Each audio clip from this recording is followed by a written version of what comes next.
സംസ്ഥാനത്തെ പോലീസ് അതിക്രമത്തിന്റെ ഞെട്ടിക്കുന്ന ദൃശ്യങ്ങൾ പുറത്ത് എന്നാണ് ആ വാർത്ത. ഡിസംബർ 31 ഇടുക്കി കൂട്ടാറിൽ കമ്പംമെട്ട് CI ഓട്ടോറിക്ഷ ഡ്രൈവറെ മർദ്ദിക്കുന്ന ദൃശ്യങ്ങളാണ് ഇപ്പോൾ പുറത്തു വന്നിരിക്കുന്നത്. മുരളീധരനാണ് മർദ്ദനമേറ്റത്. ആശുപത്രി ചെലവ് വഹിക്കാമെന്ന് പറഞ്ഞ് പോലീസ് ഈ പരാതി ഒത്തുതീർപ്പാക്കിയെന്നും അറിയാൻ കഴിയുന്നു. ചികിത്സാ ചെലവ് വഹിക്കാതെ വന്നതോടെ മുരളീധരൻ ഇടുക്കി SP പരാതി നൽകി. എന്നാൽ തുടർ നടപടി ഉണ്ടായില്ല. ദൃശ്യങ്ങളിൽ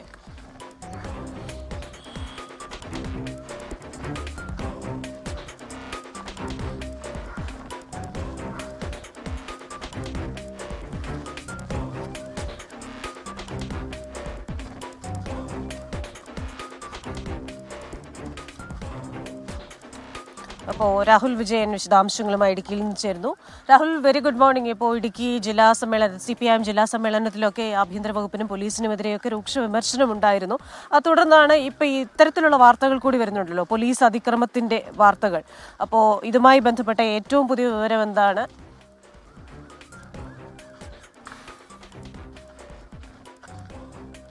കൃഷ്ണ, ഈ സംഭവം നടക്കുന്നത് ന്യൂ ഇയറിനാണ്. അതായത് ജനുവരി 1-ാം തീയതി പുലർച്ചെയാണ് ഈ സംഭവം നടക്കുന്നത്. ന്യൂ ഇയർ ആഘോഷത്തിന്റെ ഭാഗമായിട്ട് ഈ കൂട്ടാറിൽ കുറച്ച് യുവാക്കൾ പടക്കം പൊട്ടിച്ചിരുന്നു. ഈ മുരളീധരന് കൂട്ടാറിൽ ഒരു കടയുണ്ട്, അവിടുത്തെ ഒരു ഓട്ടോ തൊഴിലാളി കൂടിയാണ്. ഈ മുരളീധരൻ ആ കുട്ടികൾക്ക് പടക്കം പൊട്ടിക്കാനായി കുറച്ച് പടക്കം മേടിച്ചു കൊടുക്കുകയും ചെയ്തു.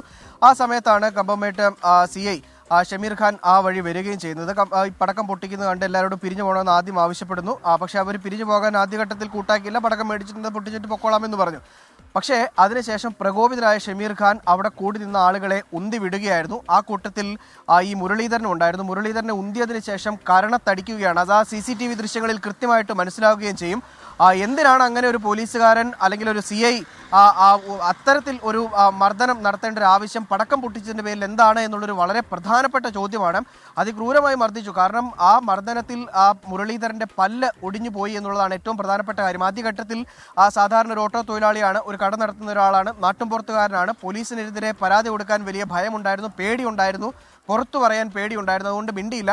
പോലീസുകാർ തന്നെ പിന്നീട് ഈ ആശുപത്രി ചെലവ് എന്തെങ്കിലും ഉണ്ടെങ്കിൽ അത് വഹിച്ചോളാം എന്ന് പറഞ്ഞു. ഈ പല്ലൊടിഞ്ഞു പോയതിൻ്റെ നഷ്ടമൊക്കെ തന്നോളാം എന്ന് പറഞ്ഞു. പക്ഷേ ഈ ദിവസങ്ങളിലൊന്നും ഇത്രയും ദിവസമായിട്ട് 1 മാസം കഴിഞ്ഞിട്ട് യാതൊരു നടപടിയും ഉണ്ടാകാതെ വന്നതോടുകൂടിയാണ് ഈ മുരളീധരൻ ഇടുക്കി SPക്ക് പരാതി കൊടുക്കാൻ തീരുമാനിക്കുകയും ചെയ്തത്. എന്തായാലും അതിൻ്റെ CCTV ദൃശ്യങ്ങൾ പുറത്തു വന്നതോടുകൂടി എന്താണ് അവിടെ സംഭവിച്ചത് എന്നുള്ള കാര്യത്തിൽ മനസ്സിലാവുകയും ചെയ്തിട്ടുണ്ട്. യാതൊരു പ്രകോപനവും ഇല്ലാതെ പടക്കം പൊട്ടിച്ചത് കണ്ടുകൊണ്ടിരുന്ന ഒരു ആൾക്കാണ് ഇത്തരത്തിൽ കമ്പംമെട്ട് CIയുടെ മർദ്ദനം ഏൽക്കേണ്ടി വന്നത് എന്നുള്ളതാണ് ഏറ്റവും പ്രധാനപ്പെട്ട കാര്യം. പോലീസ് പഴയ 3-ാം മുറ ശൈലിയിലേക്കൊക്കെ പോകുന്നു. ആളുകളെ കാണുമ്പോൾ 2 അടിച്ചേക്കാം, അവർക്കിട്ട് 2 ഇടി കൊടുത്തേക്കാം, ഞങ്ങളാണ് ഏറ്റവും വലിയ ആളുകൾ എന്ന രീതിയിൽ നടക്കുന്നു എന്നുള്ളതാണ് ഈ ദൃശ്യങ്ങൾ കാണുമ്പോൾ മനസ്സിലാക്കുന്നത്. സാധാരണ രീതിയിൽ അവിടെ പടക്കം പൊട്ടിക്കുന്നത് അനുവാദമില്ലാതെയാണ് എങ്കിൽ അവിടെ പിടിച്ചു മാറ്റാൻ എന്തൊക്കെ വഴികളുണ്ട്, ഇങ്ങനെ മർദ്ദിക്കേണ്ട യാതൊരു കാരണവുമില്ല എന്നുള്ള ആ ദൃശ്യങ്ങളിൽ തന്നെ മനസ്സിലാക്കാൻ കഴിയുന്നതാണ്. എന്നിട്ടും എന്തിന് മുരളീധരനെ തല്ലി എന്നുള്ളതൊരു വളരെ പ്രധാനപ്പെട്ട ചോദ്യമാണ്. പോലീസിന് അത്രയും അധികാരം ഇപ്പോഴും ഉണ്ടോ, അല്ലെങ്കിൽ അതിനുള്ള സ്വാതന്ത്ര്യം ഇപ്പോഴും കൊടുത്തിട്ടുണ്ടോ,